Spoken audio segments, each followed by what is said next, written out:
जय हिंद दोस्तों, कैसे हैं आप लोग। बढ़िया।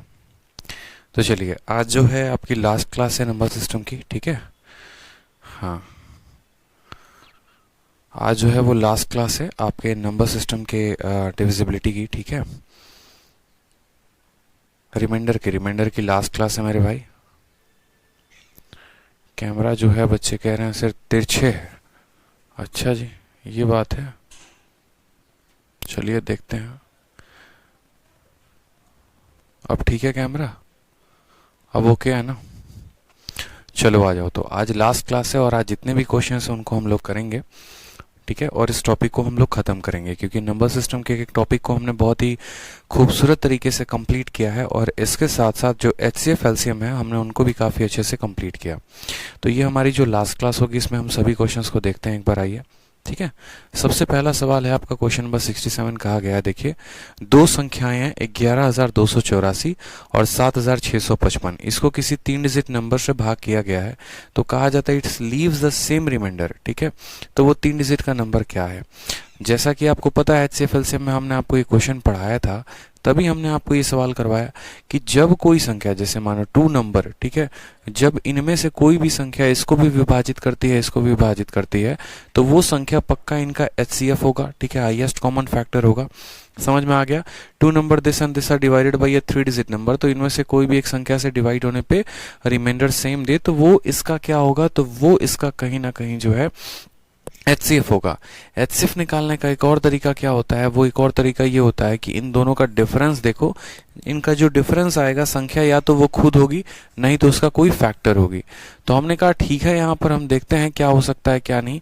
11,284 में से अगर हम 7,655 को घटाते हैं, 14 से 5 आपका 9 आ जाएगा, 7 से 5 आपका 2 आ जाएगा, ठीक है, 12 से 6 आपका 6 आ जाएगा, 10 से आपका ये जो 7 है ये आपका 3 आ जाएगा। तो हमने कहा 14, 8, 12, 7, 3, 10, 3,629। यानी बस हमें ऐसी संख्या देखनी है जो 3,629 का क्या हो, फैक्टर हो, जो 3,629 को क्या कर सके, काट सके। तो हमने कहा ठीक है मेरे भाई, यहाँ पर देखो 3,629 जो है वो किससे कटेगा। तो हमने कहा एक बार 199 से चेक करके देख लेते हैं। 199 का जो है दोगुना कितना हो जाएगा, 398, यानी एक ही बार में जाएगा 199। 12 से आपका 9 चला गया तो 3, 15 से 9 चला गया तो 6 हो जाएगा आपका, और 163 आ जाएगा, फिर 9 यहाँ पे। 199 यानी 200 का 7 गुना 1400, लेकिन हमें यहाँ 6 गुना लेना है। 9 छक 54, 5 हाथ में, 9 छक 54 और 5 59 का 9, 5 हाथ में, 6 कम 6 5 11। ये तो कट ही नहीं रहा है, ये कभी कट ही नहीं सकता है। बोला गया 2 number this and this are divided by 3 number leaves the same reminder, मतलब रिमाइंडर हमारा सेम होना चाहिए। तो आप मुझे खुद बताओ यहाँ पर ये कैसे लेंगे, ठीक है, बताओ।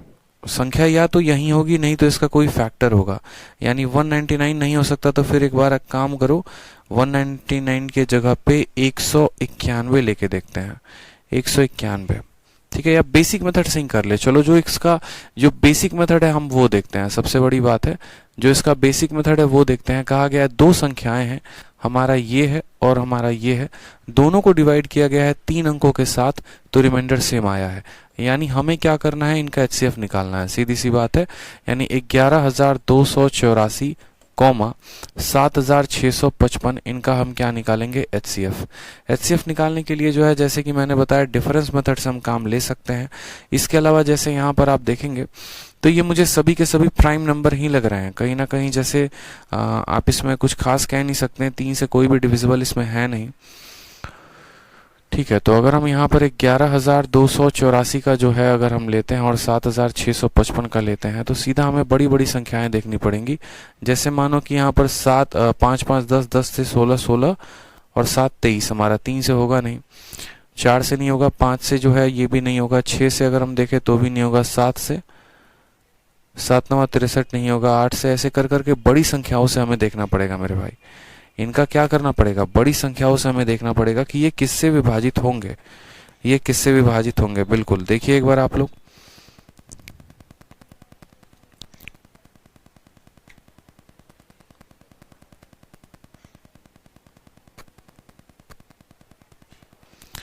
ठीक है।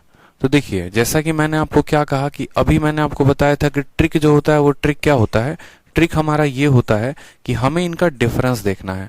ठीक है, इनका डिफरेंस हमने देखा तो कितना है, 14 में से 5 गया था तो 9 आया था, 7 में से 5 गया आपका 2 आ गया।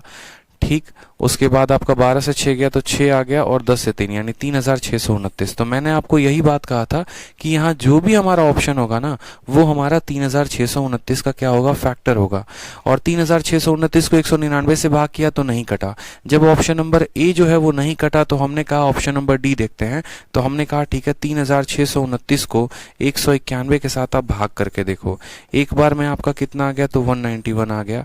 एक हो गया, 16 से 9 गया तो 7 आ गया, 171 9 बार में। फिर यहाँ से 9 बार में देखेंगे तो 9 एकम 9, 9 9 81 का 1, 8 हाथ में 9 एकम 8, 1 17 पूरी तरीके से कट चुका है। यानी option number D for Devsena जो है वो क्या है, करेक्ट आंसर है। तो हमने आपको यही कहा कि जब भी ऐसा होता है, कोई संख्या है जो इसको विभाजित करती है, इसको विभाजित करती है और रिमाइंडर सेम देती है, शेषफल सेम देती है, तो वैसे हालात में उस संख्या का हमें एचसीएफ निकालना होता है। एचसीएफ निकालने का तरीका क्या होता है, तो एचसीएफ निकालने का सबसे सिंपल तरीका है उन दो संख्याओं का डिफरेंस लीजिए। या तो आंसर वो डिफरेंस खुद होगा, नहीं तो इसका कोई ना कोई फैक्टर जरूर होगा। तो हमने क्या किया, इसको देखा कि कौन से ऑप्शन से ये डिवाइड हो रहा है। तो ये ऑप्शन नंबर डी से डिवाइड हो गया, यानी इसका करेक्ट आंसर कितना है, ऑप्शन नंबर जो डी है वो करेक्ट आंसर है। ठीक है, आ जाओ नेक्स्ट देखो क्वेश्चन नंबर 68। कहा गया है ए नाम की कोई संख्या है जो 228 को भाग करने पर 18 का रिमाइंडर देती है, तो ए का सबसे बड़ा 2 डिजिट का मान क्या होगा। आप मुझे खुद बताइए, जैसे मानिए कि मैंने 17 को 5 से भाग किया है तो मेरा रिमाइंडर कितना आ रहा है, 2 आ रहा है। अगर मुझे पता करना हो कि ये कौन सी, या 17 को मैंने मानो ए नाम की संख्या से भाग किया है, मेरा रिमाइंडर 2 आ रहा है, तो ए के क्या क्या मान संभव है। तो आप बोलेंगे उस संख्या में से उस रिमाइंडर को घटा दो, 17 में से 2 को घटा दो 15, यानी ए या तो 15 हो सकता है, नहीं तो 15 का कोई भी फैक्टर हो सकता है। उसी तरीके से कभी भी यहाँ पर तो बोला गया कि देखो भैया 228 है, इसको किसने भाग किया है, इसको ए ने भाग किया है, और रिमाइंडर कितना आया, 18 आया है। तो हमें क्या करना है, 228 में से 18 को भाग कर देना है, तो हमारा आ जाएगा 210। और 210 जो होगा, ठीक है, यहाँ पर 228 में से 18 को माइनस कर दो तो आ जाएगा 210। यानी ए का मान बच्चे या तो 210 होगा, नहीं तो 210 का कोई फैक्टर होगा। हमसे कहा गया सबसे बड़ा 2 अंकों का इसका वैल्यू, यानी अगर हम इसको 2 अंकों का वैल्यू देखें, पहला ऑप्शन ही 70 दिख रहा है, तो 70 इंटू 3 210 बनाता है, यानी ऑप्शन नंबर जो ए है वो क्या है, सही है। ठीक है, 30 इंटू 7 भी होगा, लेकिन 70 इंटू 3 भी होगा। ठीक है सर, आपकी ट्रिक्स टू द पॉइंट किए जा रही हैं यूट्यूब पर। कौन कर रहा है मेरे भाई टू द पॉइंट यूट्यूब पर, बताओ। तो इस संख्या को a से डिवाइड करने पर 18 आया, इसका मतलब जो है हमने यहाँ पर क्या देखा, हमने यहाँ पर ये देखा कि जो a है ये 210 होगा, या 210 का कोई फैक्टर। 210 का सबसे बड़ा वाला 2 अंकों का जो फैक्टर है वो कौन है, 70 है। तो ऑप्शन नंबर ए जो है वो करेक्ट आंसर है। ठीक है, आ जाइए नेक्स्ट क्वेश्चन देखिए, क्वेश्चन नंबर 69। बोला गया है कि इतना बड़ा संख्या को डिवाइड किया गया एक सर्टेन नंबर के साथ, एक फिक्स संख्या के साथ, और डिवाइड करने के बाद, ठीक है, while dividing the number this appear as 3 successive reminder. तो बोला गया है डिवाइजर क्या होगा। बड़ा शानदार क्वेश्चन है, बहुत ही शानदार क्वेश्चन है, और ये जो सवाल है ना, ये लॉन्ग डिवीजन मेथड से बनने वाला क्वेश्चन है। ठीक है, इसको हम लॉन्ग डिवीजन मेथड से बना सकते हैं। अब इसमें अगर आप देखेंगे ना, तो आपको अगर नॉर्मल तरीके से जाओगे तो बहुत लंबा समय आपको लग सकता है, लेकिन मैं आपको कुछ ट्रिक बताऊंगा यहाँ पर, उसके आधार पर आप जाएंगे तो आप इस सवाल को काफी आसानी से बना सकते हैं। ये ऐसा सवाल है जिसको आप स्टार लगा लो, किसी को दे दोगे तो बनेगा नहीं जल्दी से। क्यों नहीं बनेगा, क्योंकि लॉन्ग डिवीजन मेथड जो है, ठीक है, वो हर किसी को नहीं आता है, और हर किसी का जो है हाथ यहाँ पर बैठा नहीं है, हर किसी का प्रैक्टिस नहीं है। ठीक है, ये सक्सेसिव डिवीजन नहीं है, ये लॉन्ग डिवीजन मेथड है।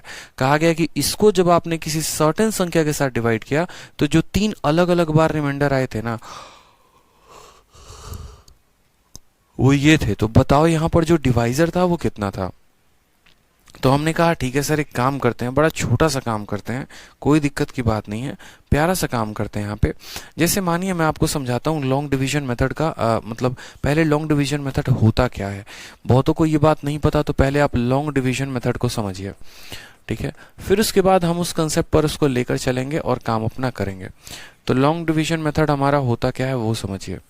जैसे मानिए कि लॉन्ग डिवीजन मेथड के माध्यम से भी हम किसी भी संख्याओं का क्या निकालते हैं, एचसीएफ या एलसीएम, लघुत्तम समावर्तक या महत्तम समावर्तक। जैसे मानिए दोस्तों कि मुझे जो है 37 को भाग करना है, किसके साथ, 5 के साथ, ठीक है। 37 को मुझे भाग करना है 5 के साथ, तो लॉन्ग डिवीजन मेथड से कैसे होगा वो देखो। 5 का 7 गुना कितना आ जाएगा, 35 आ जाएगा। यहाँ शेषफल कितना बचेगा, 2। फिर ये जो 2 है ना, फिर वापस से इस 5 को भाग करेगा, ठीक है। 2 अब इसके डिवाइजर को भाग करता है, तो 2 का 2 गुना कितना हो जाएगा, 4 हो जाएगा। रिमाइंडर कितना आ जाएगा, आ जाएगा। फिर अब 1 जो है ना, ये वापस से इसके डिवाइजर को भाग करता है, तो 1 का 2 गुना जो है वो 2 हो जाएगा, और यहाँ रिमाइंडर कितना आएगा, 0। तो यही आपसे कहा गया है, ठीक है। ये तो होता है एक हमारा लॉन्ग डिवीजन मेथड। क्लियर है ये बात, यहाँ पे क्या हो गया, लॉन्ग डिवीजन मेथड।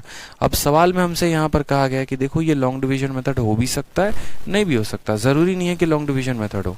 बट मुझे आपको एक बार लॉन्ग डिवीजन मेथड बताना था, तो मैंने आपको बताया कि देखो 5 से 7 को काटोगे 35 आएगा, 2 शेषफल, फिर 2 इसको भाग करेगा, फिर 1 इसको भाग करेगा, इस तरीके से। लॉन्ग डिवीजन मेथड में अगर यही होता तो कितने कितने रिमाइंडर, पहली बार रिमाइंडर 2 आया, दूसरी बार रिमाइंडर 1 आया, तीसरी बार रिमाइंडर 0 आया। अब ये सवाल को देखो, तो सवाल में कहा गया कि इस संख्या को डिवाइड किया गया किसी सर्टेन नंबर के साथ, और डिवाइड करने के बाद ये हमारे 3 सक्सेसिव रिमाइंडर्स हैं, तो जो है यहाँ पर उस संख्या का मान क्या होगा। अब हमने कहा ठीक है सर, आराम से इसकी वैल्यू को निकालते हैं, कोई दिक्कत की बात नहीं है। अब एक हो गया लॉन्ग डिवीजन मेथड, दूसरा हमारा क्या हो गया, नॉर्मल डिवीजन।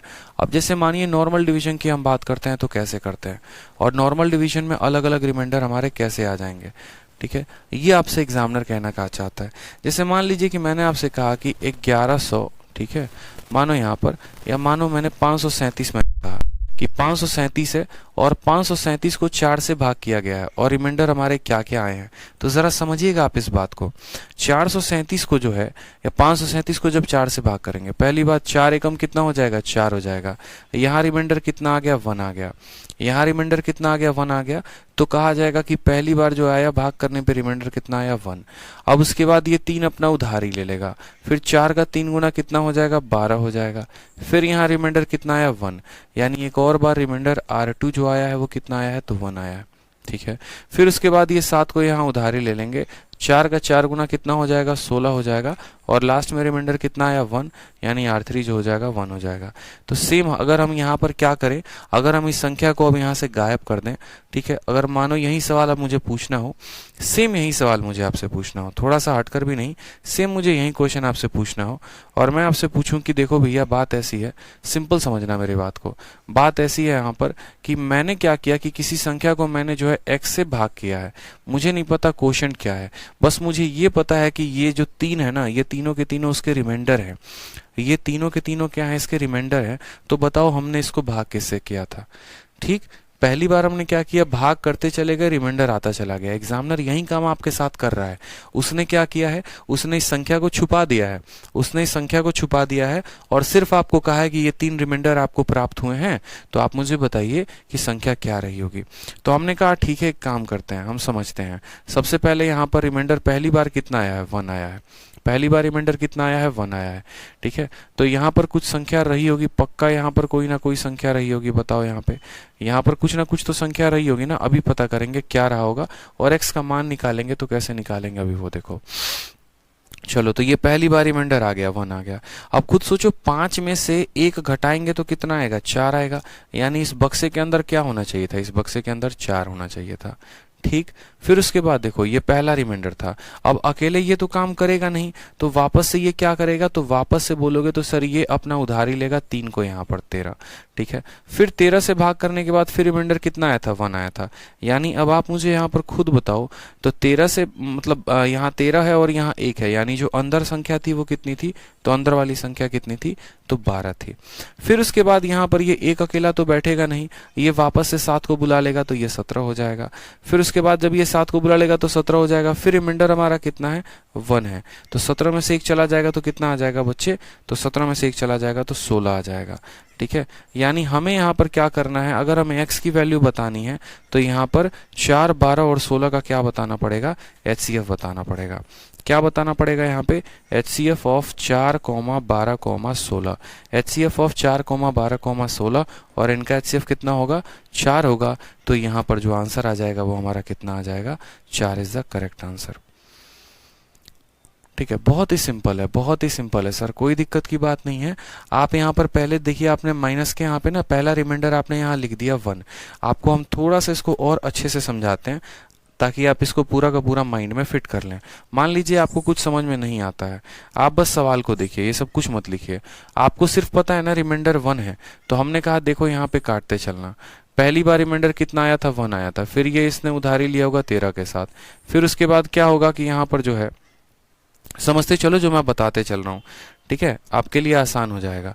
मानिए यहाँ पर 5 में से कुछ यहाँ गया होगा, या ऐसे कह लेते हैं 5 में से कुछ गया होगा, तो यहाँ कितना आया होगा, 1 आया होगा। फिर यहाँ से इसने 3 को उधारी लिया होगा। फिर 13 में से कुछ गया होगा तो रिमाइंडर हमारा 1 आया होगा। फिर इसने 7 की उधारी ली होगी। फिर इसमें से कुछ गया होगा तो रिमाइंडर कितना आया होगा, 1 आया होगा। आप सीधा का सीधा ऐसे लिख लिया करो, मैं आपको यही बात कह रहा हूँ कि आप ऐसे समझो 5 में से कुछ गया होगा तो 1 आया होगा। फिर एक ही संख्या को यहाँ पर ले सकता है, यानी 13। फिर 13 में से कुछ गया होगा तो फिर 1 रिमाइंडर आया होगा। फिर यहाँ पर ये 7 को उठा लेगा। फिर 17 में से कुछ गया होगा तो 1 रिमाइंडर आएगा। अब हमें इन बॉक्स को भरना है।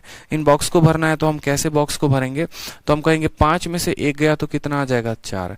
13 में से 1 गया तो कितना आ जाएगा, 12। 17 में से 1 गया तो कितना आ जाएगा, 16। अब 4, 12 और 16 का दोस्तों हम क्या ले लेंगे, 4, 12 और 16 का हम जो है HCF ले लेंगे। बहुत ही सिंपल, बहुत ही साधारण। HCF ऑफ किसका, तो HCF ऑफ 4, 12, 16, जिसका आंसर 4 आएगा। एक और बार एक और संख्या पर हम डिवीजन लेके बताते हैं।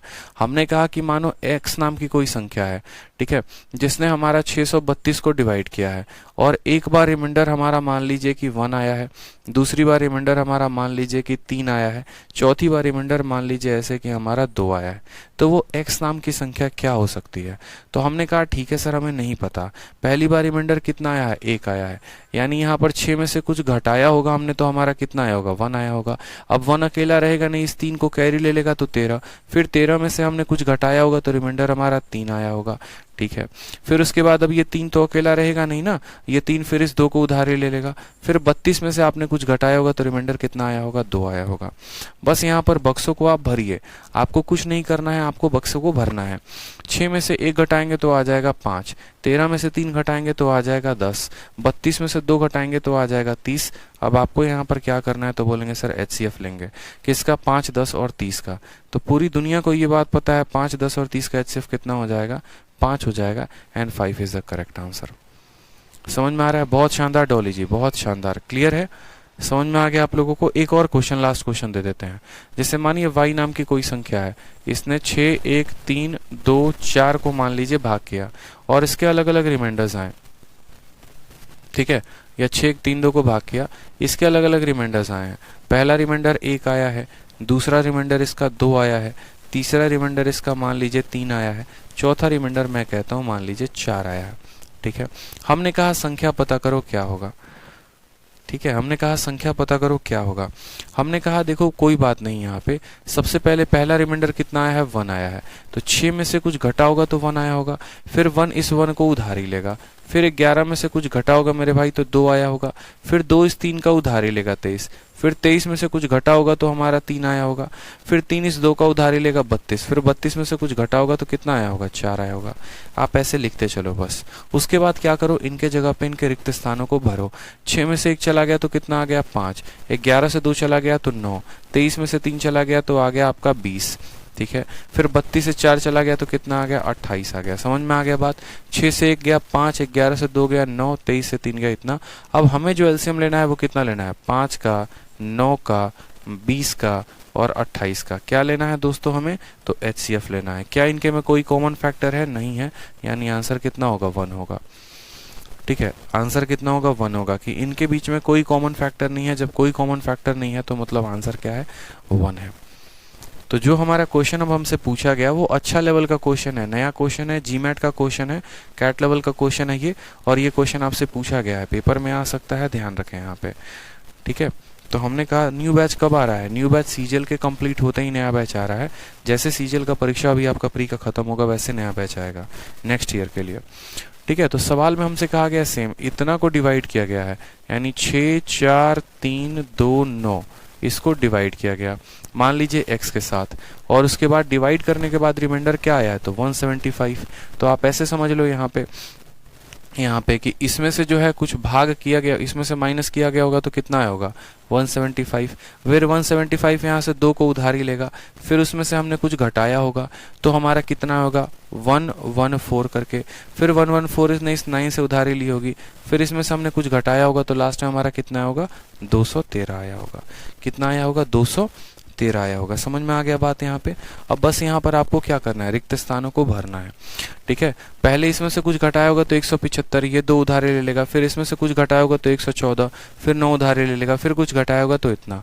अब 643 में से 175 घटाओ, 13 में से 5 गया तो आपका 8 आ जाएगा, ठीक है। 13 से 7 गया तो आपका 6 आ जाएगा, 5 से गया तो 4 आ जाएगा। कितना हो गया दोस्तों 468 हो जाएगा।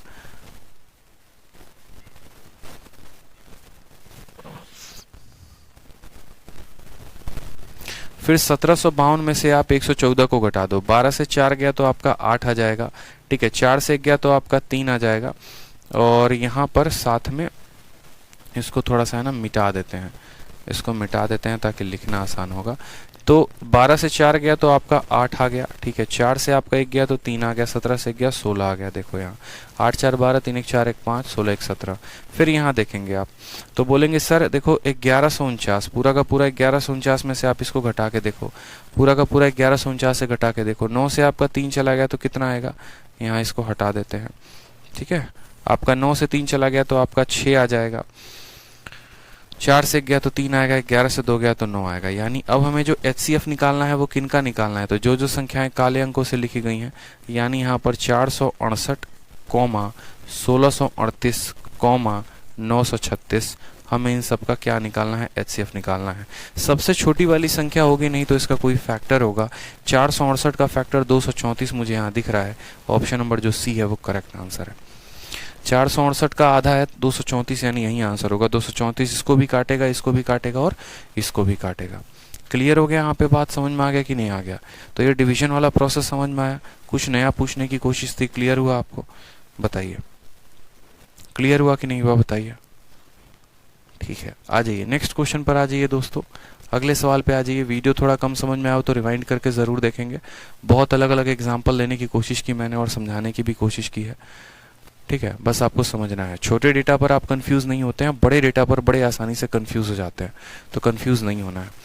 आइए क्वेश्चन नंबर 70 को देखिए, कहा गया है 7 is added to a certain number, the sum is multiplied by 5, the product is divided by 9 and 3 subtracted. ये सवाल मैं आपको होमवर्क दे रहा हूँ, परसेंटेज का क्वेश्चन है, हलवा सवाल है, बकवास सवाल है, ये इसमें कुछ था नहीं दम, ठीक है।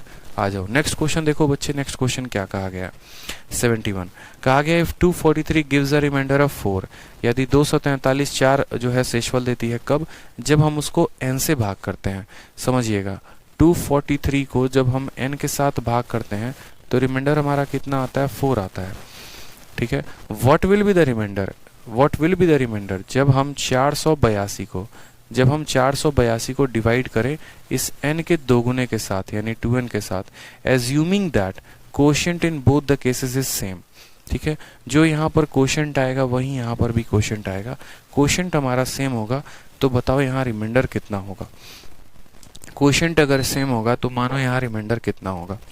अब एक काम करते हैं मेरे भाई, ठीक है, मान लेते हैं सबसे पहले यहीं पर कि हमने किसी संख्या को n से भाग किया और हमारा जो है रिमाइंडर कितना आ गया, तो रिमाइंडर हमारा 4 आ गया। यानी इस n का जो मान होगा इसमें से इसके रिमाइंडर को घटा देंगे तो आ जाएगा 243 में से 4 घटाओ तो बोलोगे 239।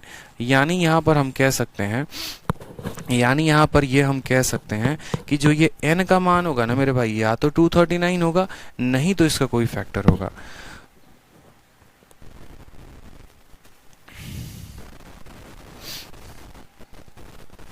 तो हमने कहा यहाँ पर कि देखो बात को समझो, बड़े अच्छे तरीके से समझो। यहाँ पे क्या समझना है, तो सवाल बड़ा आसान है। यहाँ पर आपको ये समझना है कि जो n का मान होगा ना, या तो 239 होगा और नहीं तो 239 का ही कोई फैक्टर होगा। 239 का ही कोई फैक्टर होगा। साथ में यहाँ पर यह भी बात कहा गया है, ठीक है, साथ में यहाँ पर यह भी बात कहा गया कि what will be the reminder when इतना is divided by 2n assuming that quotient in both the cases is same.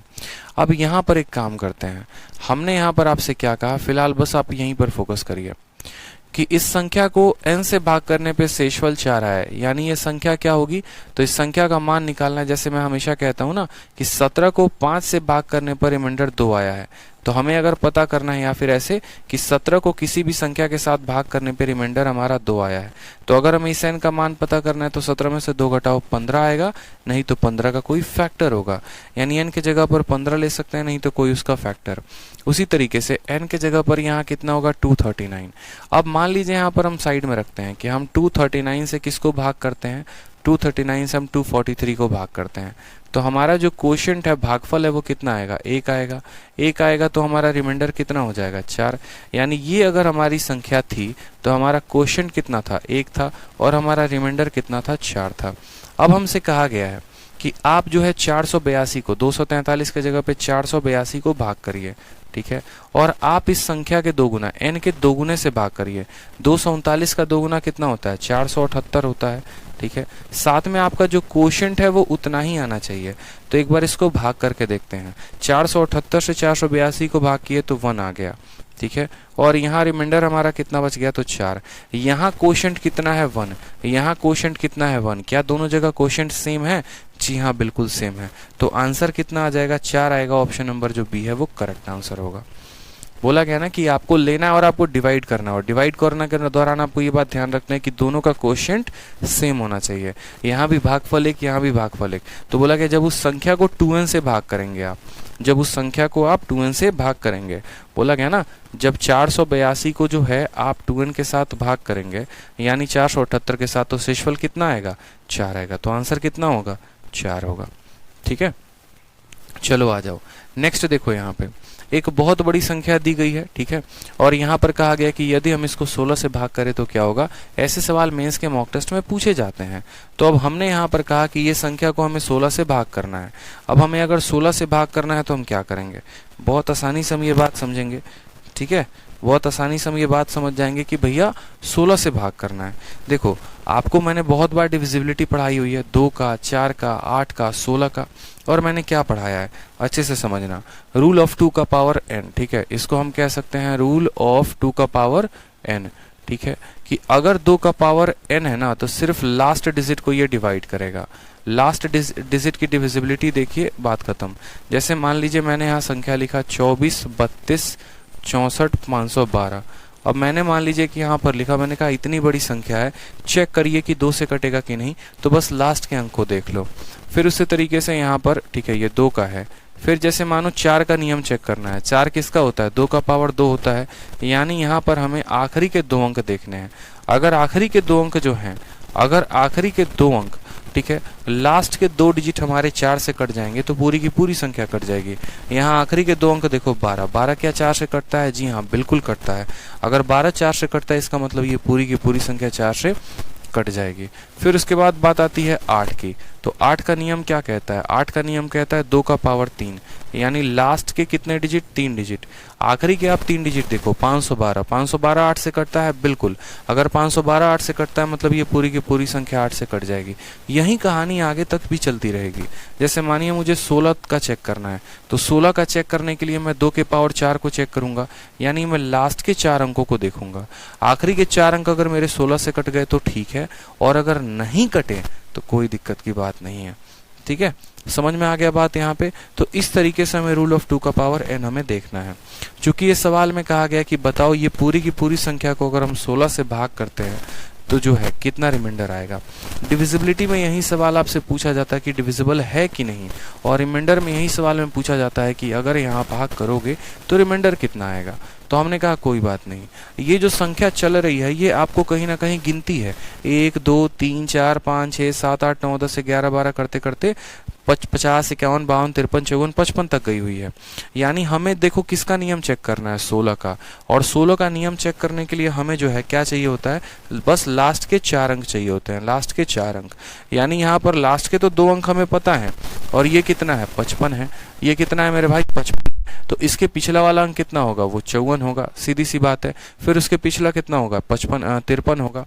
तो जो हमें लास्ट के 4 अंक चाहिए थे वो लास्ट के 4 अंक मिल गए, यानी हम जो है 54 55 को किससे भाग कर देते हैं, 16 से, जो रिमाइंडर आएगा वही आंसर हो जाएगा।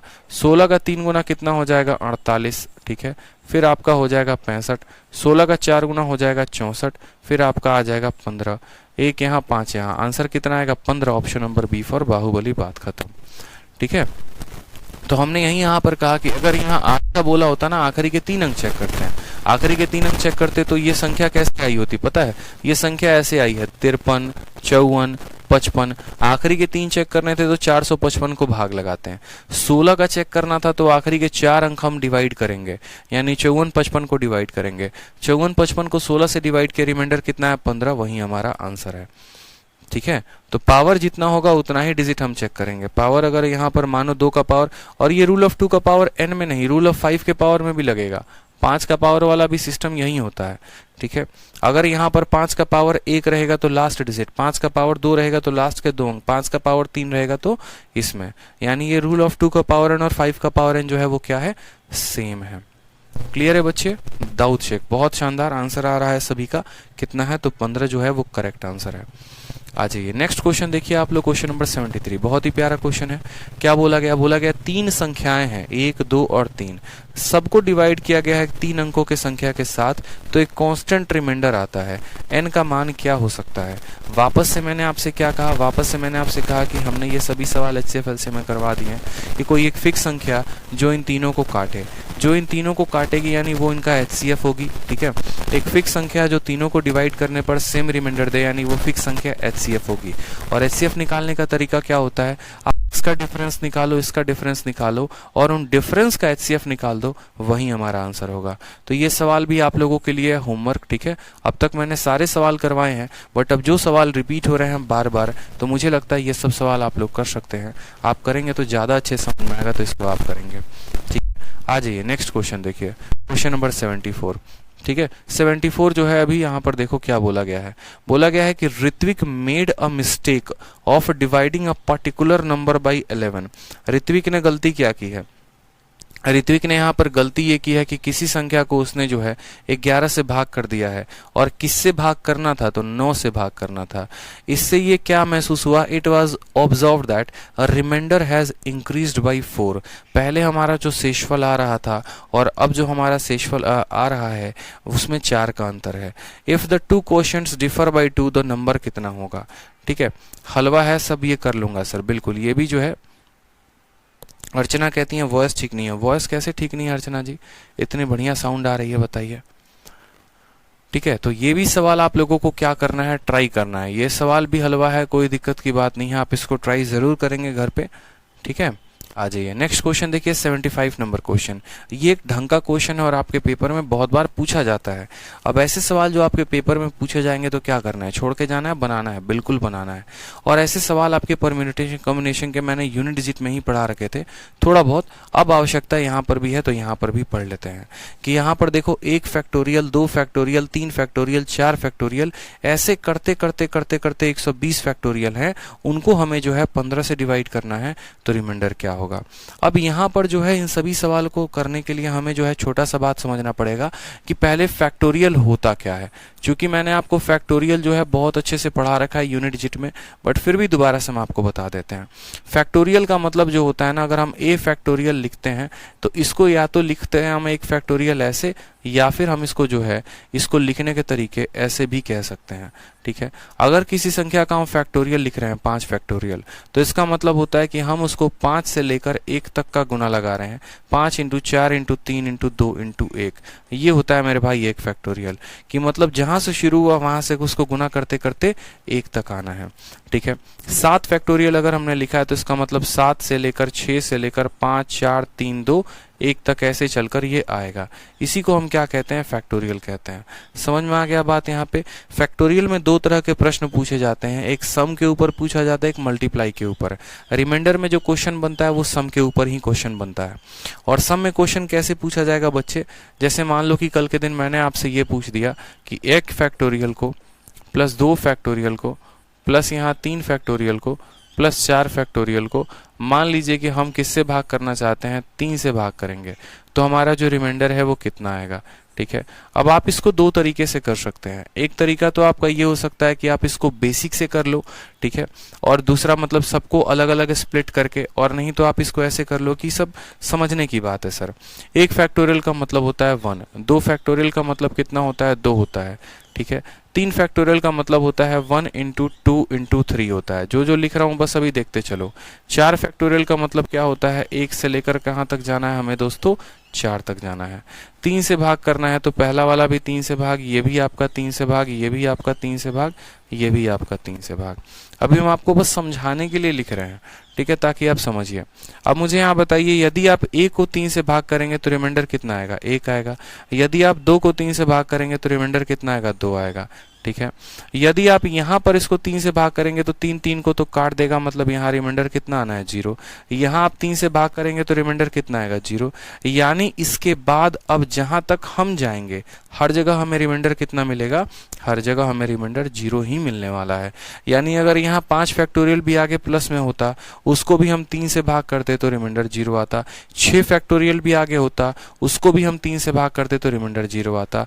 क्यों रिमाइंडर 0 आता, क्योंकि अगर 5 फैक्टोरियल की हम बात करते हैं तो 5 फैक्टोरियल का मान क्या होता है, 5 इंटू 4 इंटू 3 इंटू 2 इंटू 1 करके, और इसको अगर हम 3 से भाग कर रहे हैं, यानी इसको 3 से भाग कर रहे हैं, इसमें 3 आता है जो इसको काट देता है, इसके वजह से कोई रिमाइंडर नहीं रहता। यानी जब भी हम भाग करने जाते हैं मेरे भाई, यहाँ पे जब भी हम भाग करने जाएं तो यहाँ पर जो है, यहाँ पर 3 से ऊपर जितने भी फैक्टोरियल आने हैं वो सब की वजह से रिमाइंडर कितना आएगा, 0। अब 1 प्लस 2 का मतलब कितना हो गया, 3, 1 प्लस 3, और 1 प्लस 2 को वापस से अगर हम 3 से भाग करें तो रिमाइंडर कितना आएगा, 0।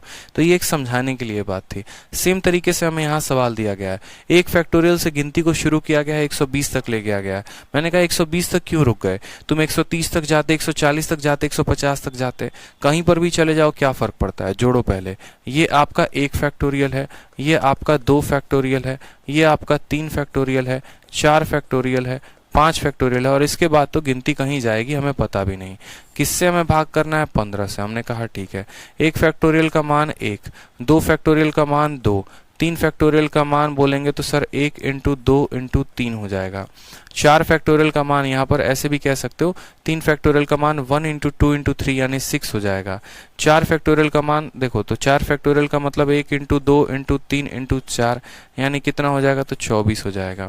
5 फैक्टोरियल का मान क्या होगा, 1 इंटू 2 इंटू 3 इंटू 4 इंटू 5। इसके बाद जितने भी फैक्टोरियल आएंगे वो भी सब ऐसे ही फॉर्मेट में होंगे।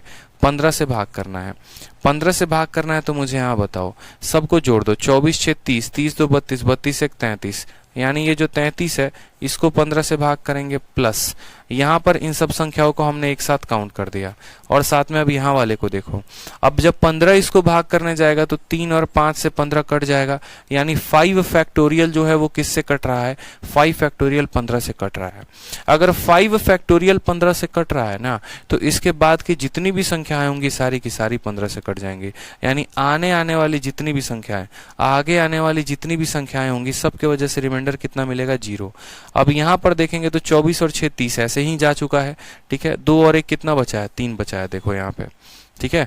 24 प्लस 6 30, 30 15 से तो ऐसे ही खत्म हो चुका है। 2 प्लस 1 यहाँ से रिमाइंडर हमारा 3 आया, 24 और 6 से 0 आया, इससे रिमाइंडर 0 आया, और आगे जहां तक जाएगा सबसे 0 आएगा। यानी आंसर कितना होगा, ऑप्शन नंबर डी फॉर देव सिन्हा जो आएगा वो करेक्ट आंसर होगा।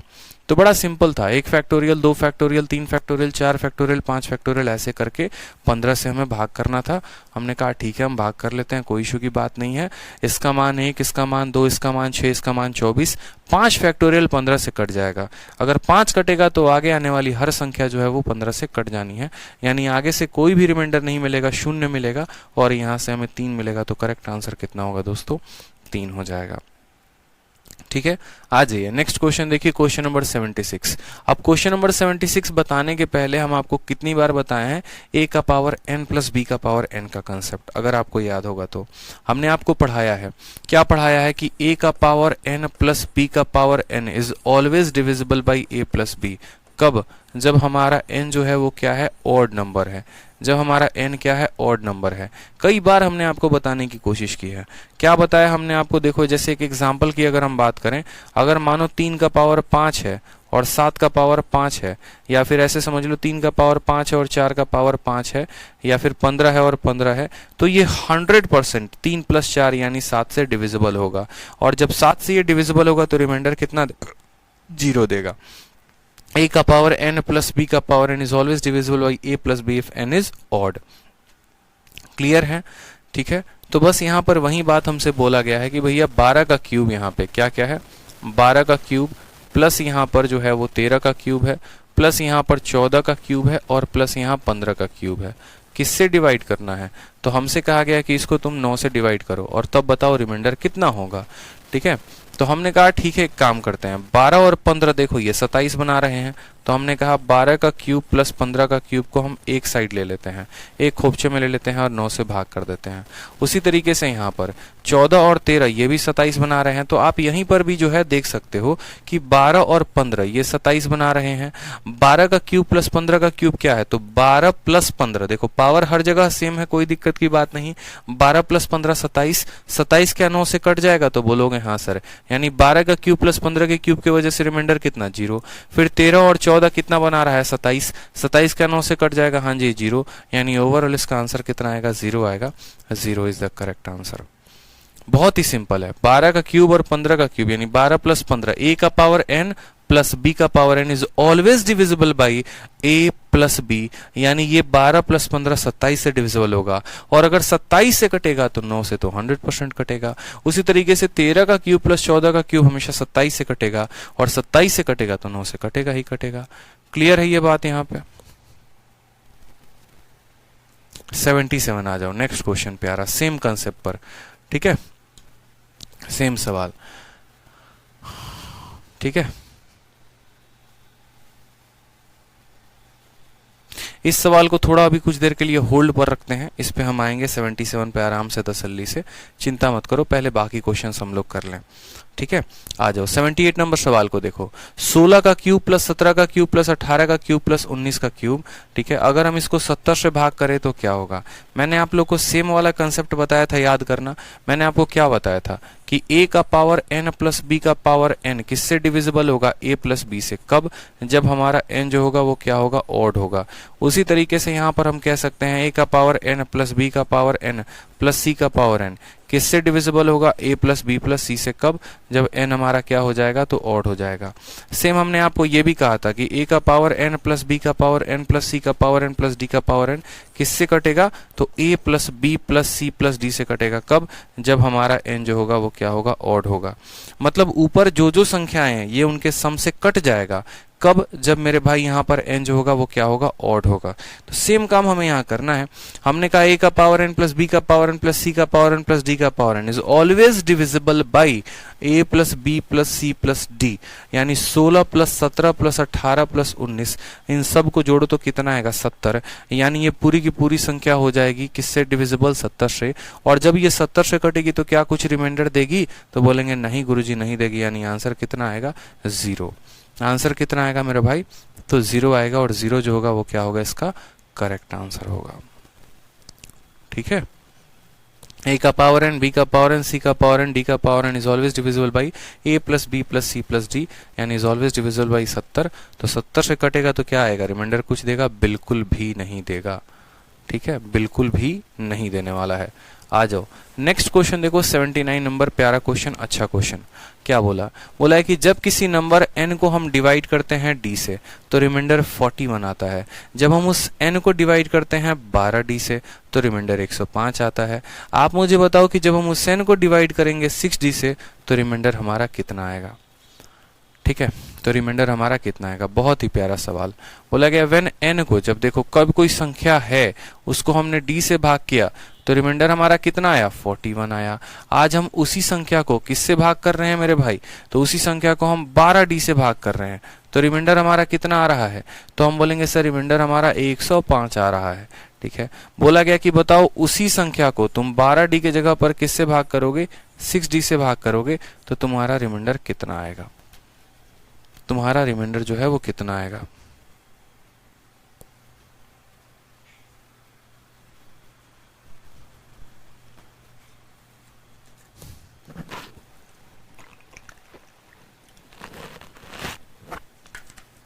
डॉली पूछती हैं कि सर आपने इतना जल्दी ऐड ऐसे यहाँ कैसे कर लिया। डॉली जी देखिए, इसके पास भी 16 है, इसके पास भी 16 है, इसके पास भी 16 है, इसके पास भी 16 है, तो मुझे साफ समझ में आ गया 16 का 4 गुना 64 होगा। 64 एक 65, 2 67 और प्लस 3 70, हमारा इस तरीके से हमने जोड़ लिया तो आ गया। क्योंकि भैया 16 तो हर किसी के पास है ना, ठीक है, तो इस आधार पर हमने जोड़ लिया कि भैया हमारा जो है 16। या फिर जब भी चार संख्याएं लगातार की होती हैं तो उनका औसत निकाल दिया करो, तो इसका औसत 17 और 18 के बीच में यानी 17.5 होगा, और 17.5 का कितना गुना करना था, 4 गुना। 17.5 का 4 गुना 70 होता है, तो उस तरीके से भी आप कर सकते थे ऐड इनको, ठीक है। चलिए, तो हमसे यहां पर कहा गया है n को जब d से भाग किया तो रिमाइंडर 41 आया, n को जब 12d से भाग किया तो रिमाइंडर 105 आया। आज हम n को 6d से भाग करते हैं तो रिमाइंडर कितना आएगा बताओ।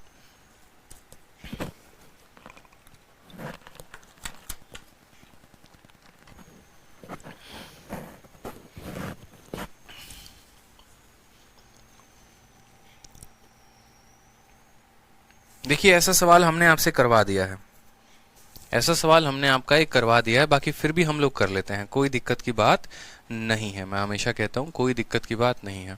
जब आपने n को d से डिवाइड किया तो रिमाइंडर 41 आया, ठीक है।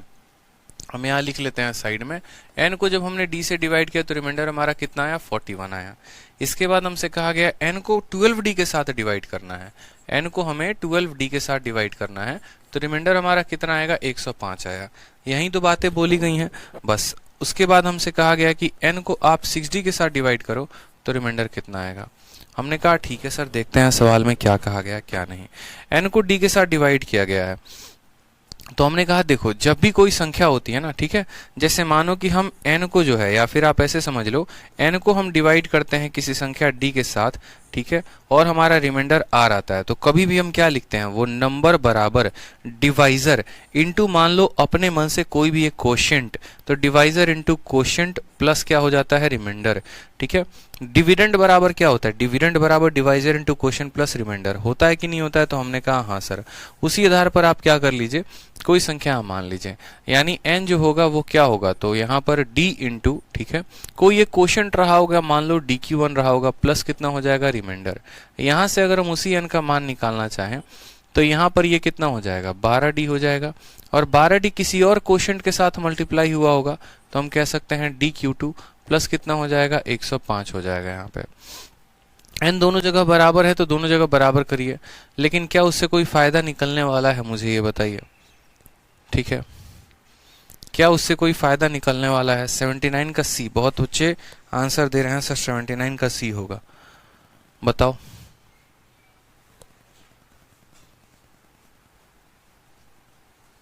कैसे करोगे सॉल्व 79 में, how will you solve this question.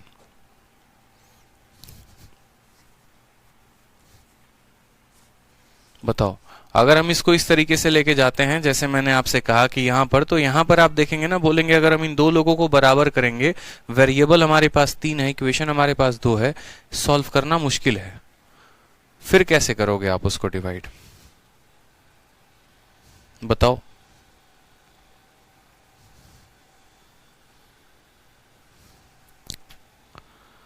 चलो देखो, सॉल्व करके देखते हैं, कोई बात नहीं, इन दोनों को जरा हम बराबर करके देखते हैं, यानी ये भी n की वैल्यू इसके बराबर और n की वैल्यू इसके बराबर, तो हमने कहा क्या ये दोनों आपस में बराबर होंगे, तो आपने कहा जी हाँ, ये दोनों आपस में बराबर होंगे। यानी यहाँ पर अगर हम ये कहें कि dq1 प्लस यहाँ पर 41 जो होगा वो बराबर होगा हमारे किसके, तो बराबर होगा हमारे 12dq2 के, q2 का मतलब कोई सेकंड कोशेंट, प्लस हमारा किसका, 105 के, ठीक है। 12dq2 में से हमारा 1dq2 चला जाएगा, ठीक है, तो हमने चला कहाँ जाएगा, अलग ही रहेगा, इसमें से मुश्किल हो जाएगा भाई। अगर हम यहाँ से देखो d कॉमन लेते हैं, अगर हम यहाँ से d कॉमन लेते हैं तो यहाँ से हमारा q1 आ जाएगा और यहाँ से हमारा -12q2 हो जाएगा, ठीक है, और ये बराबर हो जाएगा हमारे किसके, तो 105 में से 41 चला गया, 5 में से 1 गया तो 4, 10 से इतना 64 हमारा आ जाएगा, यानी d इंटू इतना माइनस इतना बराबर कितना हो जाएगा, 64 के, ठीक है। d की वैल्यू जो आ जाएगी वो 64 बटे इतना आ जाएगी, कोई फायदा,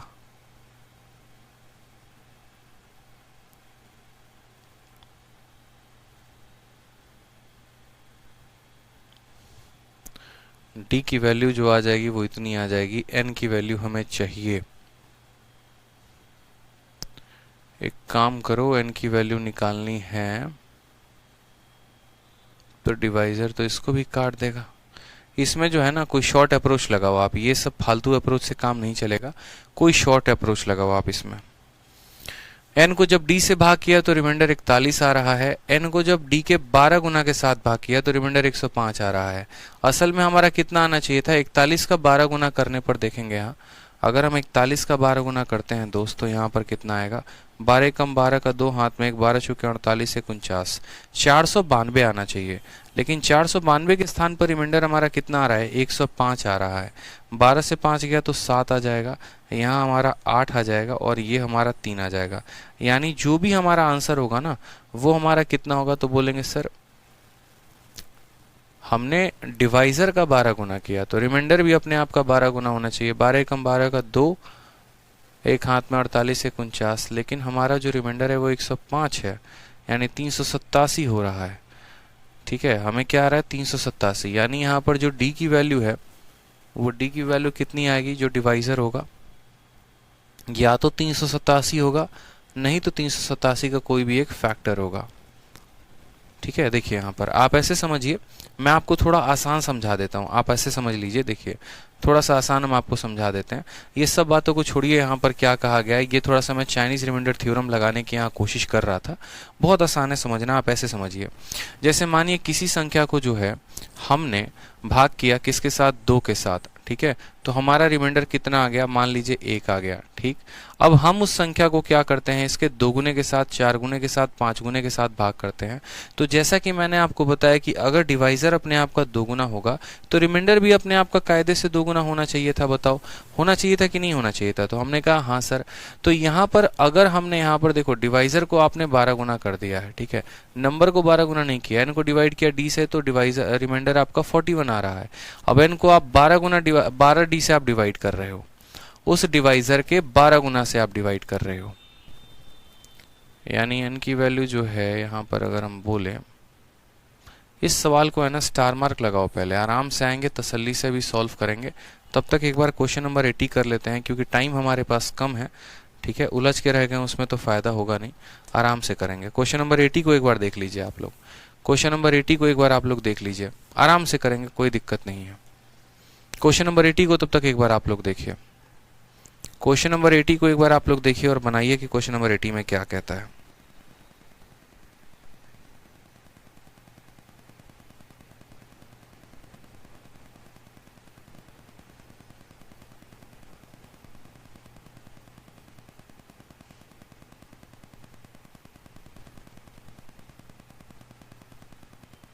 क्वेश्चन नंबर 80 को देखिए बच्चों, क्या कहता है।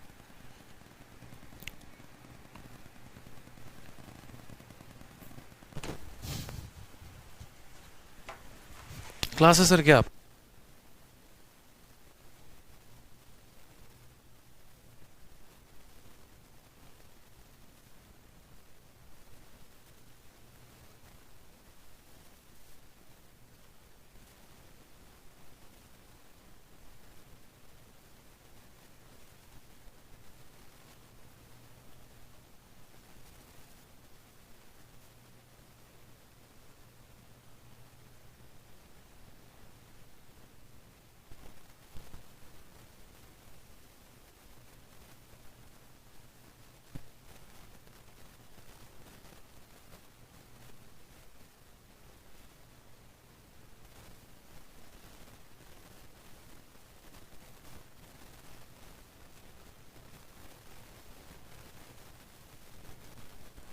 बनाइए आप लोग, बनाइए जल्दी से, मैं प्रशांत सर की क्लास को आगे बढ़ा रहा हूँ।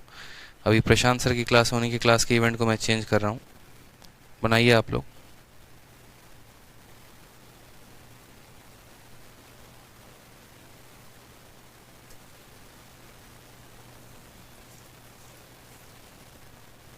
बनाइए सभी, इस सवाल को बनाइए।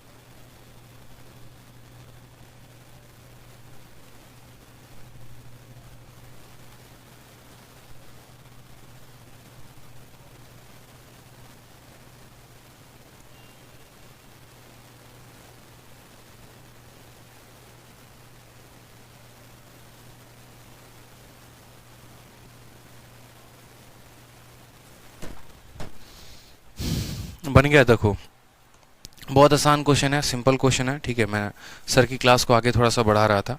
सबसे पहले यहाँ पर जो है इस क्वेश्चन को एक बार पैक कर लेते हैं, जहाँ तक हम लोग गए थे और जहाँ तक हम लोगों ने सॉल्यूशन इसमें किया था वो हम इसमें नहीं मिटाएंगे, वो हम ऐसे ही रहने देंगे, ठीक है।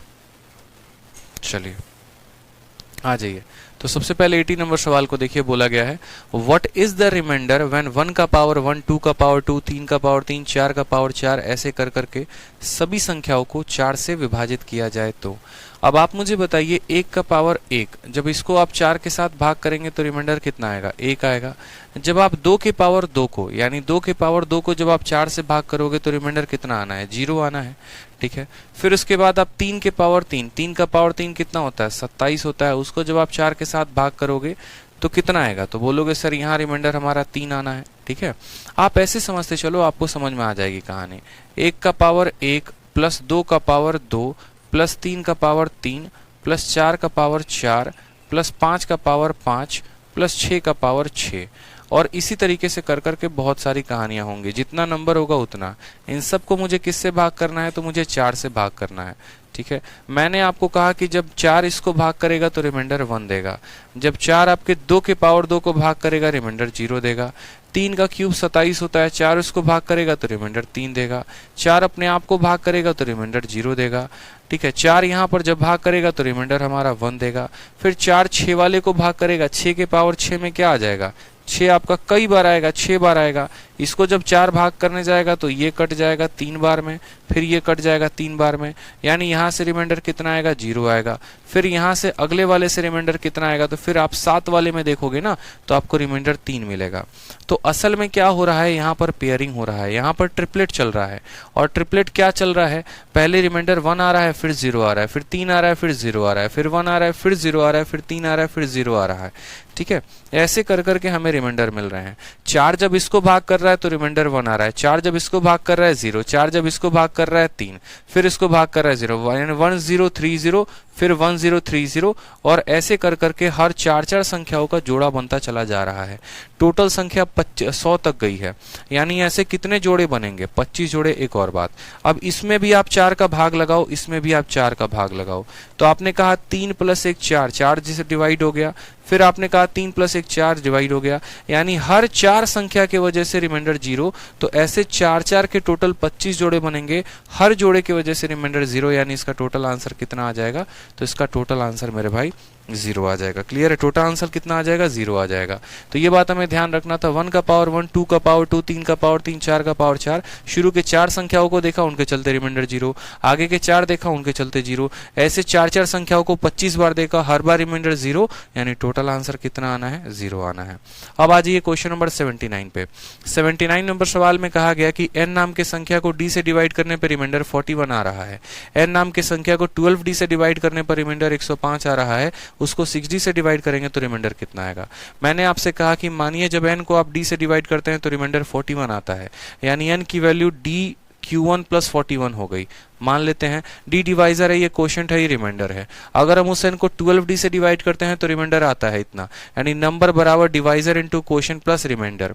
इस केस में अगर मान लो यहाँ पर हम QT, यहाँ पर जो डिवाइजर है, जैसे मानो यहाँ क्वोशिएंट है, आप ऐसे क्वोशिएंट को मान सकते हो ना, ए बी क्वोशिएंट का नाम भी दे सकते हो। आप ऐसे कह सकते हो कि सर Q1 ना लेकर आप यहाँ पर चाहे ऐसे भी रहने दो, कोई दिक्कत नहीं। मानो यहाँ पर QT का मान जो है हम 1 ले लेते हैं, कि मानो हो सकता है एक ही बार में इसने डिवाइड कर दिया हो, आसान बनाने के लिए अपनी चीजों को। तो हमने कहा कि अगर हम यहाँ पर QT का मान 1 लेंगे तो ये संख्या हमारी बन जाएगी 12d और प्लस कितना हो जाएगा, 105। मैं आपसे कह नहीं रहा था, मैं चाइनीज रिमाइंडर थ्योरम लगाने की कोशिश कर रहा था। उसमें क्या होता है, थोड़ा सा जो है हमें मान लेकर चलना पड़ता है। तो यहाँ पर QT का मान अगर हम 1 लेंगे तो ये 12d + 105 हो जाएगा, ठीक है। कितना हो जाएगा, 12d + 105, यानी अगर हम QT का मान यहाँ पर इतना लेते हैं तो ये 12d प्लस कितना हो जाएगा, 105 हो जाएगा। तो ये भी हमारा n के बराबर, ये भी हमारा n के बराबर, ये दोनों हमारे आपस में बराबर। अब ये दोनों अगर हमारे आपस में बराबर, तो अगर हम d को यहाँ से कॉमन लेते हैं तो यहाँ कितना बचेगा, Q1 बचेगा, और यहाँ कितना बचेगा, -12 बचेगा। 105 में से हम 41 को घटाते हैं तो 5 से 1 4, हमारा कितना आ जाएगा, 64 आ जाएगा, ठीक है। यानी d का जो मान होगा वो कैसा होगा, तो d का मान होगा 64 बट्टे में Q1 माइनस 12। अब हमें यहाँ पर Q1 के ऐसे मान को लेना पड़ेगा, ठीक है। Q1 के मान को ऐसे लीजिए कि ये 64 को काट दे। तो यहाँ पर सबसे पहली बात Q1 के मान को 12 से ज्यादा लेना पड़ेगा। मानिए 13 लेते हैं, 13 में से 12 गया, यानी वो 64, ऐसे नहीं, आप इसको 14 लो, ठीक है। अगर आप Q1 के वैल्यू को 14 ले रहे हो तो 14 में से 12 चला जाएगा, 14 में से 12 चला जाएगा तो कितना होगा, 2, 2 64 को बड़े प्यार से काट देगा। यानी Q1 के मान को हम 1 भी ले सकते हैं अगर हम चाहें तो, ठीक है। और यहाँ पर Q1 के मान को हम 13 भी ले सकते हैं, 14 भी ले सकते हैं। हमने कहा हम 14 लेंगे, क्या लेंगे, हम 14 लेंगे। तो यहाँ पर जो n की वैल्यू आ जाएगी वो कितनी आ जाएगी, तो बोलेंगे सर d तो हमें पता नहीं, d इंटू कितना 14 और प्लस कितना हो जाएगा 41, और इसको हमें किससे डिवाइड करना है, 6d से डिवाइड करना है, ठीक है। इसको हमें 6d से डिवाइड करना है, तो 6d यहाँ पर भी है और 6d यहाँ पर भी है। तो 6d जब यहाँ पर भाग करेगा ना, आप देखो, आपने संख्या को पता करना है। आपने यहाँ पर Q1 का मान कितना मान लिया, तो आपने कहा सर यहाँ पर, ठीक है, अगर हम 14 मानते हैं तो हो जाएगा, ठीक है। Q की वैल्यू को अगर हम 14 मानते हैं तो हमारा काम बन सकता है कि 14 मानेंगे तो, अच्छा, अगर हम Q की वैल्यू को यहाँ पर Q1 के वैल्यू को 14 मानेंगे तो 14 में से आपका जो है 12, यानी 2 चला जाएगा, और 2 मैंने इसको काटेगा तो यानी d की वैल्यू कितनी आ जाएगी, d की वैल्यू हमारी 32 आ जाएगी। d की वैल्यू कितनी आ जाएगी, 32 आ जाएगी। बस यहाँ पर आप उसको मान को रख दीजिए। d के मान को आप कितना रखिए, तो बोलेंगे 32 रखेंगे सर। Q1 के मान को आप वहां पर कितना रखेंगे, 14 रखेंगे, तो 14 रख दीजिए, प्लस 41 रख दीजिए। इसको किससे भाग करिए आप, तो बोलेंगे सर इसको हमें भाग करना है किसके साथ, d के साथ, 32 के साथ। आपका आंसर कितना आना है, 9 आया है। कुछ तो गड़बड़ आ रहा है यार।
देखो माइक डाउन हो गया था, दोबारा से हम आपको बता देते हैं। ये सवाल पे ग्रहण लग चुका है, कोई बात नहीं। देखो, इस संख्या को d से भाग किया गया तो 41 आया, 12d से भाग किया गया तो 105 आया, तो बोला गया 6d से भाग करने पर कितना आएगा। सिंपल है, बहुत आसान है। देखिए, इस संख्या को d से भाग करने पर 41 आ रहा है, तो मैंने कहा ये जो n है बराबर है d into Q1 plus 41, divisor into quotient plus reminder.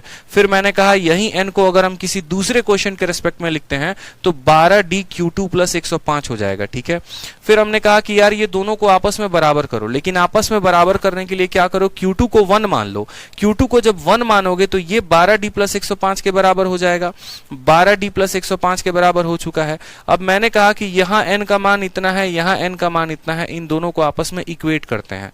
इन दोनों को आपस में इक्वेट किया। इक्वेट करने के बाद d का मान 64 बटे Q1 माइनस 12 आ गया। यहाँ पर हमने Q1 का मान खुद से मान लिया। मैंने कहा एक काम करो, खुद से मान लो, एक ऐसा मान जिससे ये पूरा का पूरा 64 कट जाए।